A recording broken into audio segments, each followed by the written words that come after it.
Can you maybe speak a little bit more to about how AI is kind of affecting the job hunt for job seekers and maybe how HR is using this new tool? Yeah, that's a great question. I'm not directly involved with that on the recruiting side. And I do think a lot of companies are still making sure that they're doing that, I'll call it the right way, because there is a lot of potential risk for bias with AI when it comes to screening candidates. And in our HR industry, we've always been concerned about how do you have unconscious bias in the way we look at resumes. There have been examples of companies that just completely take the names. They have software that would take the names off of a resume to make sure that we're not having any of that unconscious bias.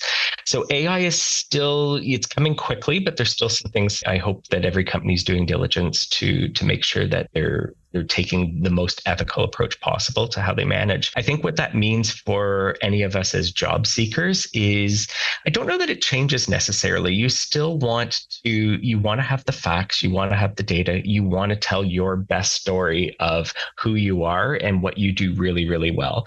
And I think the more authentic we are in our resumes, the more crisply we can tell that story. And then to my prior point, just using some of the common language just shows that, we're up to speed on what's going on in the industry and that we're confident and comfortable in who we are in telling our own career story.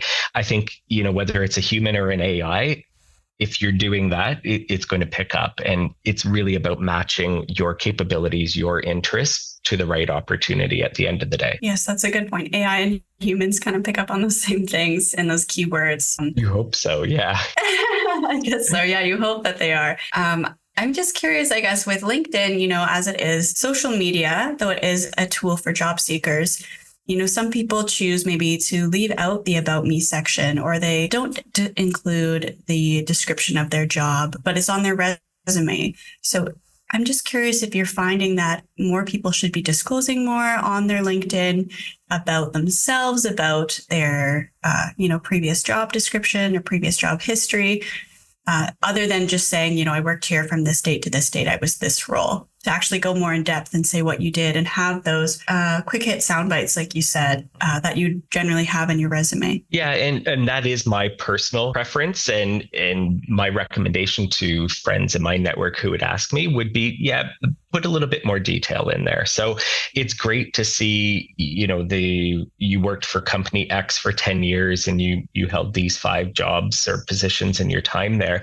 Whether you choose to give some key accomplishments or give, just a summary of your accountabilities or one thing that you were particularly proud of. Was it a product launch? Was it leading a team that was going through a transformation? Like something to give a sense of, okay, you were there, but you weren't there just doing the day-to-day for 10 years. Chances are there's some things that you were really excited to be involved in and you're really proud of having accomplished.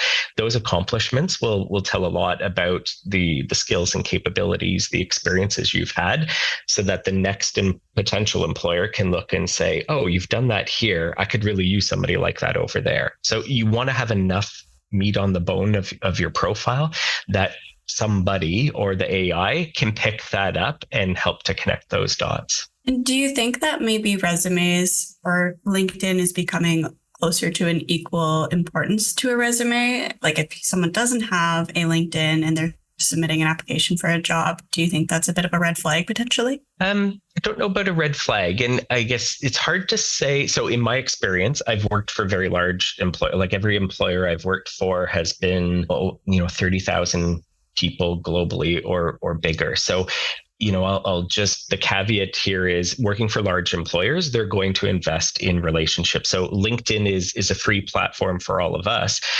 Companies can pay to have an extra level of search capability. Not every company in every industry is going to lay out that money. So your larger organizations might be more willing to pay that money. But if you're working for a medium-sized company or a smaller company, they might not choose to do that. So I just want to call that out. A lot of companies, LinkedIn's kind of been at the forefront for a long time now.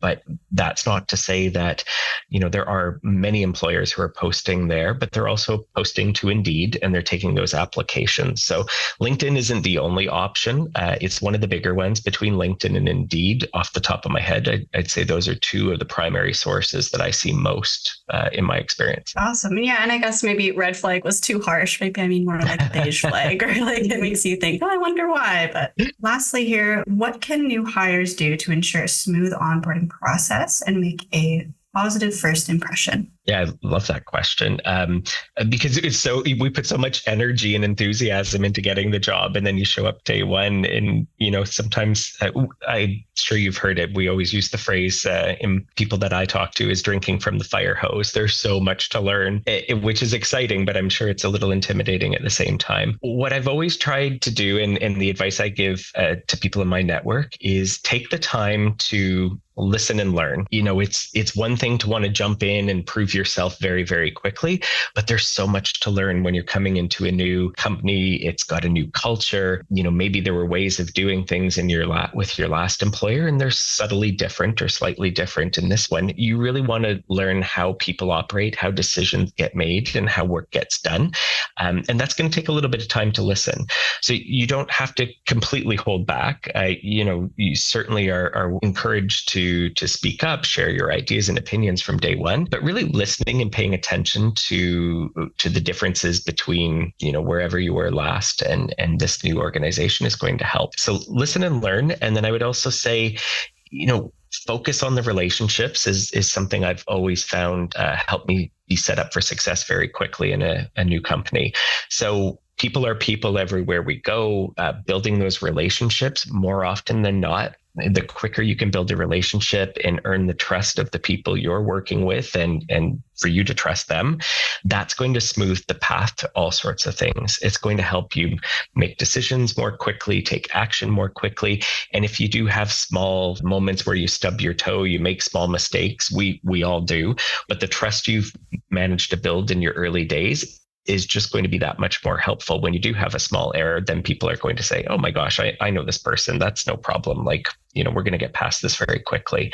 So listening and learning, and particularly about the culture and the differences of this culture versus other cultures, and focusing on relationships. Those are two things that come to mind for the really good onboarding. You have quite a background in development and onboarding and like leadership development. So would this be something that you found lots of leaders do as well as they're kind of joining a new company? Lots of leaders for sure. I would say maybe it's people that, they've been through it. Maybe some of us have done it and seen what, a not so great onboarding looks like. So I don't think it's something that everybody knows to do, unless you've, been in a situation where it didn't go well yourself, or, maybe you've talked to a friend where it hasn't gone so well.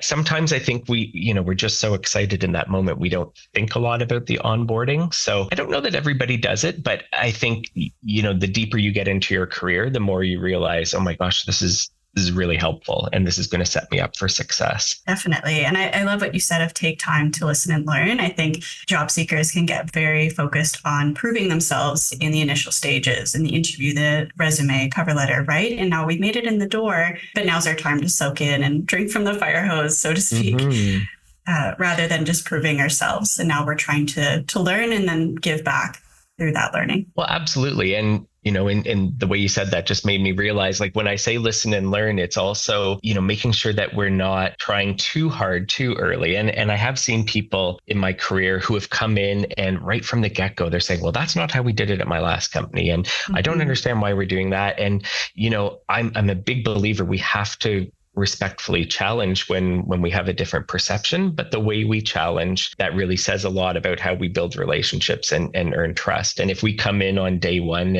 and say, no, that's not right, and I've seen it done better, I mean, I'm being a bit extreme, and hopefully nobody would ever say it that way. But that does a lot to erode trust and to break those relationships. Mm-hmm. So a little bit more listening before you offer an idea or an opposing thought, that can be really, really helpful. And just being aware of, if you do want to offer a different perspective, how do you position that in a way that doesn't feel like you're judging the company or the people who have been here doing this for years before you got there? You don't want them to feel like that they've been wrong and you've been right. It's more about how do you now win together and change and evolve together.